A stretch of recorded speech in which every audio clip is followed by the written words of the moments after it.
মানুষ অন্যদেরকে নিয়ে অনেক সমালোচনা করে।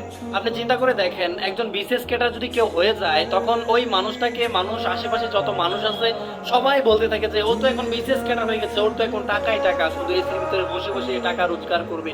আমি তাদেরকে উদ্দেশ্য করে বলি, আপনারা একটা কথা মনে রাখবেন, যেই লোকটা বিসিএস ক্যাডার হয়েছে বা যেই লোকটা সরকারি চাকরি করতেছেন, তাদের পিছনের হিস্টোরি এবং তাদের যে কষ্ট এবং তারা যে পরিশ্রমটা করেছে, সেই পরিশ্রমের কথা যদি আপনি চিন্তা করেন, তাহলে বুঝতে পারবেন তারা কতটুকু কষ্ট এবং পরিশ্রম করার পরে আজকে এই জায়গায় এসেছেন। আপনারা হয়তো বা সহজে বলে ফেলছেন যে তারা তো এখন অনেক টাকা রোজগার করে, তারা বিনা হিসাবে টাকা পায়, তারা বাড়িতে বসে থাকলেও টাকা পায়।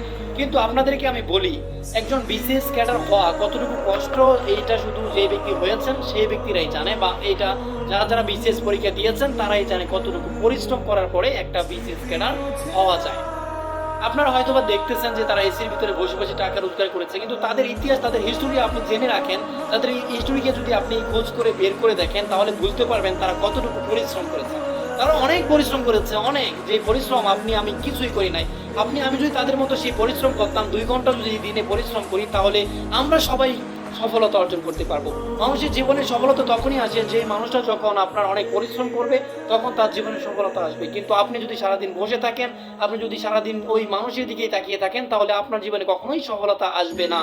সফলতা আসতে হলে আপনাকে পরিশ্রম করতে হবে, তারপর সফলতা আসবে। একটা সরকারি চাকরিজীবীকে আপনি জিজ্ঞেস করে দেখেন তার জীবনে কতটুকু কষ্ট হয়েছে সেই চাকরিটা নিতে।